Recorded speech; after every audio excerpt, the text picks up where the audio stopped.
Bonsoir, il est 22 heures. Bienvenue dans cette nouvelle édition. Voici les titres qui vous seront développés.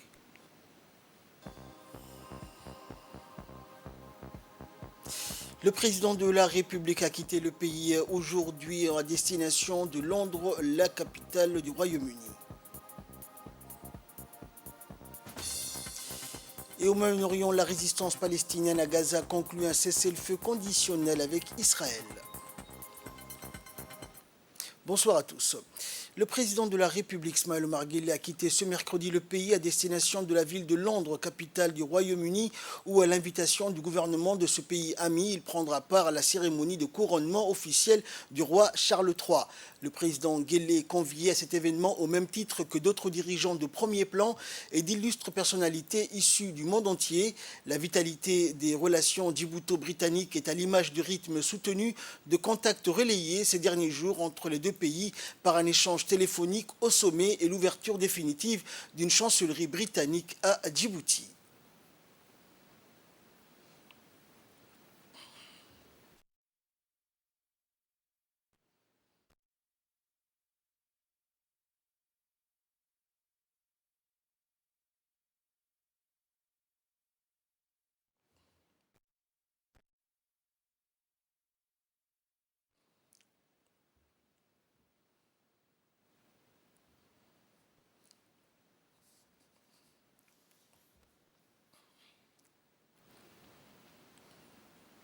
Il est à noter que cela fait 70 ans qu'un tel événement n'a pas eu lieu. Le couronnement de Charles III se déroulera avec toute la pompe qui caractérise un tel événement, mais avec un peu plus d'austérité cette fois-ci, selon les vœux du nouveau souverain. Le couronnement de Charles III aura lieu donc le 6 mai à Londres, 70 ans après le couronnement d'Élisabeth II, le 2 juin 1953. Contrairement à sa défunte mère qui a été couronnée à l'âge de 26 ans, le roi Charles III devient monarque à 74 ans. Les célébrations durant 3 jours jusqu'à lundi. Le roi Charles III et la reine Camilla quitteront le palais de Buckingham vers 11h30 en carrosse. Le cortège royal se rendra à l'abbaye de Westminster. Le couronnement aura lieu à l'intérieur de l'abbaye et donc vers l'heure de midi, heure d'Europe centrale. Les fans de la Première Ligue n'auront aucune excuse pour manquer cet événement puisque les matchs auront lieu plus tard dans la journée. L'abbaye de Westminster est l'un des sites religieux les plus importants du pays. La tradition a commencé avec Guillaume le Conquérant qui a été joint donc roi en 1066 dans ce lieu. Charles III devient le 40e monarque à être couronné dans l'abbaye. Quelques 7000 soldats prendront part aux événements et qui ont fait l'objet d'une importante répétition générale le week-end dernier. Le pays n'a peut-être pas connu d'opération militaire d'une telle ampleur depuis 70 ans et tout doit fonctionner au millimètre près. Dans un premier temps, un peu moins de 200 membres des forces armées, principalement de l'escorte du souverain de la Royal Household Cavalry, participeront à la procession jusqu'à l'abbaye de Westminster. Les soldats commenceront à se rassembler et par la suite un millier d'autres membres des forces armées suivront le parcours, mais la procession dans son ensemble sera beaucoup moins importante que celle de 1953 à laquelle avaient participé d'autres familles royales et des premiers ministres du Commonwealth.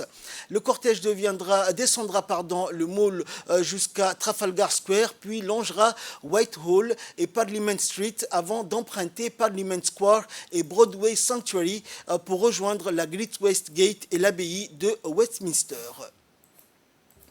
Dans l'actualité également, l'ambassadeur du Royaume d'Arabie Saoudite, Faisal Ben Sultan Al-Qabani, a rendu une visite de courtoisie ce matin au président de l'Assemblée nationale d'Iléta, Mohamed Ileita. Au menu de l'entretien, les deux parties ont formulé les vœux de renforcer davantage les relations fructueuses entre les deux pays frères, Djibouti et le Royaume d'Arabie Saoudite, notamment dans le domaine interparlementaire.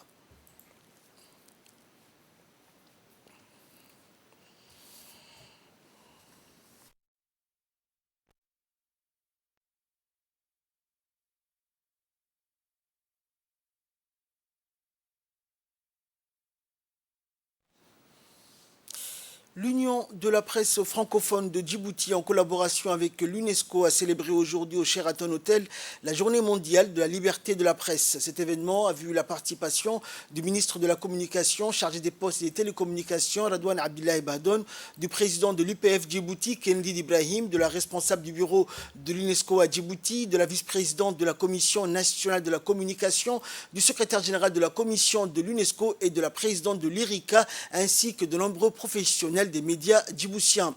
Cette journée qui a été un événement anniversaire spécial à Djibouti, marquant les 30 ans de la proclamation de la Journée internationale de la liberté de la presse par l'Assemblée générale des Nations unies. Elle avait pour thème cette année façonner un avenir des droits, la liberté d'expression, clé de voûte des droits humains. En plus du thème principal, quelques sous-thèmes ont été développés par différents conférenciers. Depuis l'époque coloniale jusqu'à aujourd'hui. Une époque voilà, qui a ses hauts et ses bas, mais aussi une époque où la presse a été révolutionnée ces derniers temps par l'avènement des nouvelles technologies de l'information et de la communication qui ont basculé tous les paramètres. Donc je pense que à Djibouti, nous avons eu l'opportunité de se familiariser avec ces outils qui ont donc un point positif, mais aussi qui ont amené aussi des dérives par rapport tout ce qui est publié, surtout sur les réseaux sociaux. Donc je pense que nous avons pris à Djibouti le devant. Le ministre de la Communication ici présent le ministère a élaboré certaines lois pour que les journalistes puissent exercer leur métier en toute responsabilité, en ayant à l'esprit toujours l'éthique, la déontologie. Écoutons à présent l'intervention de la responsable du bureau de l'UNESCO à Djibouti. On est célébrée partout dans le monde depuis 1993 où l'Assemblée générale des Nations unies a proclamé le 3 mai comme journée mondiale de la liberté de la presse. Cette proclamation visait à défendre la liberté de la presse et la liberté d'expression à une époque qui a marqué le début de progrès substantiels en faveur de la liberté de la presse et de la liberté d'expression, avec la prolifération de médias indépendants dans de nombreux pays et l'essor de technologies numériques permettant la libre circulation de l'information en ligne. Comme vous le savez, l'UNESCO s'efforce à construire la solidarité intellectuelle et morale de l'humanité à travers l'éducation, les sciences, la culture et la communication, comme autant de biens communs publics mondiaux susceptibles d'unir les peuples et révélateurs de notre humanité commune. C'est la raison pour laquelle l'UNESCO a été naturellement désignée par les Nations Unies comme agence chef de file pour cette journée.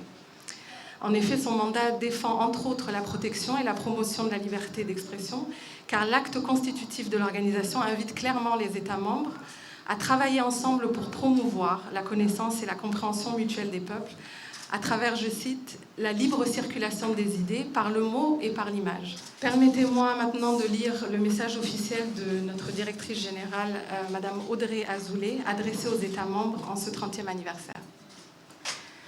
La liberté de la presse est la pierre angulaire des sociétés démocratiques. Sans débat d'idées, sans faits vérifiés, sans diversité des perspectives, la démocratie n'est que l'ombre d'elle-même et c'est pour le rappeler que cette journée a été adoptée. Et de son côté, la représentante de la Commission nationale de la communication, Mme Aïcha Roublé, a rappelé l'importance de célébrer cette journée. On l'écoute. La liberté de la presse n'est pas une liberté parmi tant d'autres. La liberté de la presse, pour une société, c'est la liberté cardinale, celle dont découlent les autres libertés. C'est celle qui fait qu'une société se libère de ses propres préjugés, de ses propres pesanteurs, mais aussi de ses propres intolérances. C'est donc une liberté programmatique de l'architecture d'une société. Et c'est pourquoi on doit la cultiver, l'entretenir et la chérir tout à la fois. Car là où dépérit la liberté de la presse, c'est toute une société qui est freinée dans son progrès, dans son développement, dans sa progression vers son futur et vers son avenir. Mais la liberté de la presse ne se décrète pas, elle ne s'improvise pas. Il s'agit là d'un principe qui s'enracine dans des modalités pratiques. Et la plus noble de cette pratique, c'est bien sûr la liberté d'expression qui a été choisie pour le thème de cette journée. Mesdames et messieurs, comme vous le savez, depuis sa mise en place en 2017, la CNC s'est donné pour mission de perfectionner les conditions du pluralisme de la presse dans notre pays. Nous avons entrepris beaucoup d'initiatives en ce sens. Je ne peux toutes vous les citer ici, mais la plus emblématique est sûrement la délivrance des cartes de presse certifiées pour nos journalistes. Car à l'heure des réseaux sociaux, des blogueurs ou des influenceurs en tout genre, la profession de journaliste semble être à la portée de tout un chacun. Or, il n'en est rien.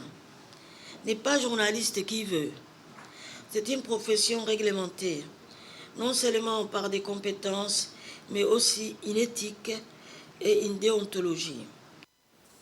Et pour clore la série des interventions lors de cette journée, le ministre de la Communication, chargé des Postes et des Télécommunications, Redouane Abdoulaye Bahdoune, a rappelé que le ministère a toujours appuyé les initiatives visant à promouvoir la presse, qui fait donc un travail remarquable avec des hommes et des femmes dévoués et passionnés par leur métier. C'est un honneur et un plaisir pour moi d'être avec vous aujourd'hui pour la célébration de la Journée mondiale de la liberté de la presse. Je voudrais d'emblée rappeler que le 3 mai a été proclamé Journée mondiale de la liberté de la presse par l'Assemblée générale des Nations unies en 1993, pour marquer l'importance que l'ONU accorde à ces droits fondamentaux.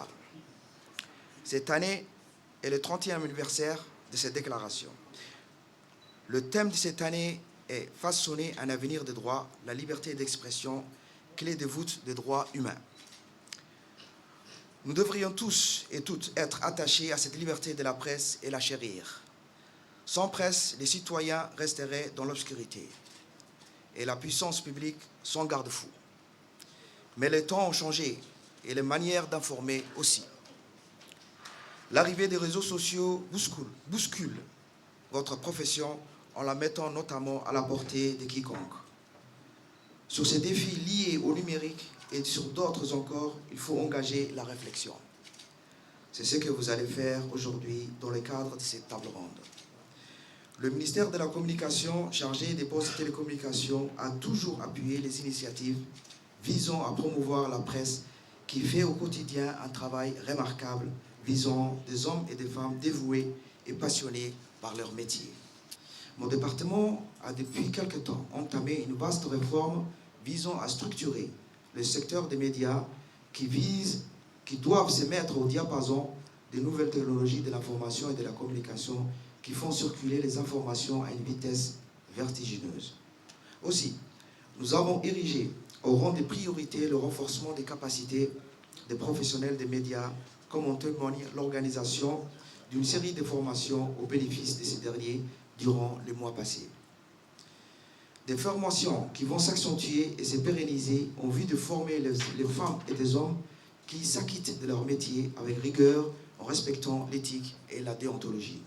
Le secteur des médias a fait l'objet de nombreuses réformes sous l'initiative du président de la République, son Excellence M. Ismaël Omar Guelleh. Ces réformes ont porté sur l'organisation des structures, la modernisation des équipements et le développement des ressources humaines.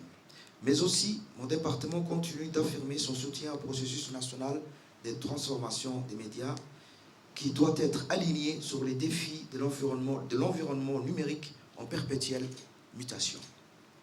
La République de Djibouti reste attachée à la liberté de la presse et à la liberté d'opinion. Les journalistes exercent librement, y compris les journalistes de la presse étrangère, que nous accueillons à longueur d'année et qui effectuent le reportage sans entrave. On ne connaît pas d'attaque contre les journalistes. Ils ne sont guère victimes d'harcèlement. On ne pratique pas de détentions abusives. C'est le signe de la maturité de notre démocratie. Dans l'actualité également, le ministère de la Femme et de la Famille a organisé aujourd'hui un atelier de lancement officiel de la plateforme nationale GBVIMS au Sheraton Hotel. GBVIMS qui signifie Système d'information et de réseau de lutte contre les violences basées sur le genre, qui est une plateforme nationale visant à renforcer la prévention et la réponse aux violences basées sur le genre. La plateforme vise à fournir une approche globale et coordonnée pour lutter contre les violences basées sur le genre, y compris la violence domestique, la violence sexuelle et les pratiques traditionnelles novices. Le lancement de cette plateforme GBVIMS constitue une étape importante dans les efforts de Djibouti pour lutter contre les violences basées sur le genre, qui reste un problème critique dans le pays. Et selon une étude menée par l'Institut national de la statistique de Djibouti, une femme sur 3 à Djibouti a subi des violences physiques ou sexuelles au cours de sa vie. Et pendant l'atelier, les participants ont eu l'occasion d'en apprendre davantage sur les fonctionnalités de la plateforme, notamment sa base de données de fournisseurs de services et ses voies de référence pour les survivants de violences basées sur le genre.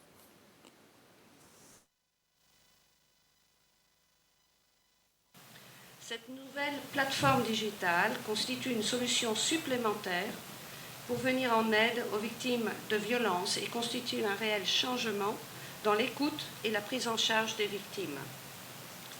Cette étape, très importante, est le résultat de la détermination de Madame la ministre, que je remercie chaleureusement.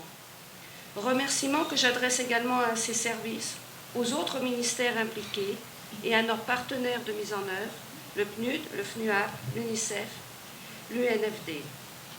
Cette cérémonie me donne l'occasion de rappeler à nouveau l'engagement fort et continu de l'Union européenne en faveur des femmes à Djibouti et des plus vulnérables en particulier. Comme vous le savez, l'Union européenne soutient massivement les autorités djiboutiennes dans le cadre de notre programme d'appui à l'autonomisation de la femme et à la protection des droits des femmes et des filles à Djibouti. Dans un monde en perpétuelle mutation, les VBJ connaissent également des dimensions et des formes de plus en plus imprévisibles. La mise en place de cette plateforme digitale facilitera la collecte, l'analyse, le stockage et le partage d'informations sur les incidents de violences basées sur le genre, qui constituent une avancée majeure dans notre combat pour l'élimination de toute forme de violence à l'égard des femmes. Elle permettra également de contribuer à une meilleure prise en charge des personnes victimes de VBJ, aussi bien au niveau des prestations de services qu'au niveau de la coordination entre les différents partenaires. Je vous propose de suivre à présent l'intervention du ministre de la Santé. La violence basée sur le genre est inadmissible et enfreint tous les principes des droits de l'homme. Le ministère de la Santé est engagé pour faciliter et prendre en charge sur le plan médical, mais également sur le plan psychologique, les victimes issues de ces violences basées sur le genre. Le ministère de la Santé accueille favorablement cette plateforme initiée par le ministère de la Femme et de la Famille. Il s'agit de mieux coordonner, de mieux organiser, de mieux collecter et surtout d'avoir des données fiables pour mieux lutter contre les violences basées sur le genre. Et le ministère de la Santé va certainement être le point d'entrée et la structure qui va initier l'enregistrement et le début de collecte des données sur les violences basées sur le genre. Ce système, cette plateforme digitale, va certainement s'intégrer sur la digitalisation de notre système de santé, parce que nous avons actuellement un vaste chantier de digitalisation de tous nos systèmes de santé et surtout la création du dossier médical informatisé. Chaque Djiboutien aura un dossier médical informatisé bientôt. Nous sommes en train de travailler sur ce vaste chantier et certainement cette plateforme digitale va s'intégrer sur sur les différents systèmes digitaux qui existent dans tous les secteurs sociaux et la santé va également y figurer. Donc, j'accueille favorablement, nous allons participer activement à cette plateforme digitale. Et le ministre de la Justice, Ali Hassan Bahdoun, est également intervenu lors de cette journée. On l'écoute. La violence est un monopole. Le seul monopole, le premier monopole de Dieu, d'abord, de notre Créateur. Et sur Terre, c'est un monopole d'État. Ça s'appelle les forces de l'ordre. À part eux, personne ne peut contraindre quelqu'un par la force. Donc utiliser la force ou la violence, quel que soit le motif, est un délit et des fois même un crime. Encore plus quand c'est une personne qui est plus faible que vous. Parce qu'en général, on ne s'adresse pas au plus fort, on s'attaque toujours au plus faible. Donc c'est un acte de lâcheté, mais c'est surtout un crime. Ne pas avoir d'informations précises, ne pas collecter, ne pas savoir qui a fait ça, ne pas pouvoir se poursuivre parce qu'il n'a pas de certificat médical, parce qu'il n'a pas les 5 000 francs, c'est des choses qu'on ne doit pas entendre dans un état de droit. Donc je pense que nous avons intérêt à donner plus de visibilité à ces questions parce que nous avons une culture de paix, nous avons une culture de respect de l'autre.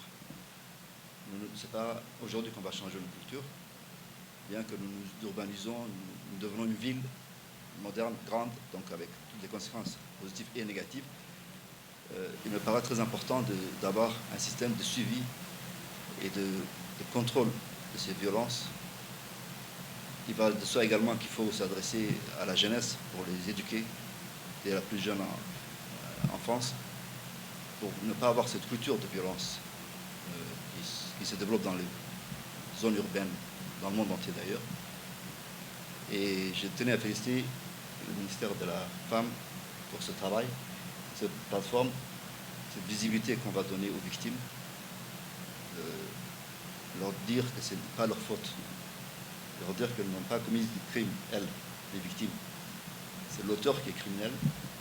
Et je salue le travail des EPJ, des magistrats, en parallèle du travail du ministère de la Santé et du ministère de la Femme, pour réguler et gérer ces crises humaines et sociétales que nous connaissons de plus en plus. Et clôturons la série des informations donc, et des interventions lors de cette journée. La ministre de la Femme et de la Famille, Mona Ousmane Aden, s'est réjouie de la mise en place de cette plateforme. On l'écoute. Je vous rappelle, mesdames et messieurs, que lors de la journée du 8 mars, Son Excellence, Monsieur le Président de la République, a prononcé dans son discours qu'il faudrait et qu'il est nécessaire de digitaliser et de mettre un effort important sur l'innovation et la technologie concernant les questions de l'égalité. Soulignant les efforts de notre pays en matière de technologie digitale, Son Excellence avait alors appelé à la mise en œuvre de stratégies numériques favorables au genre. Aujourd'hui, en m'associant avec mes collègues et les différents partenaires présents ici, nous sommes là pour lancer donc, cette plateforme numérique. Nous nous inscrivons dans cette volonté politique de faire du numérique l'un des meilleurs outils d'accélération de la résolution des problématiques des violences basées sur le genre. En effet, ce système est un logiciel mondial donc, qui est créé pour harmoniser la collecte de données sur le genre, leur stockage, leur analyse, mais permettre aussi un partage sûr et éthique des données sur les incidents des violences basées sur le genre. Alors la question qui se pose dans la tête de tout le monde, c'est qu'avant, existait-il un système? Effectivement, ce système existait.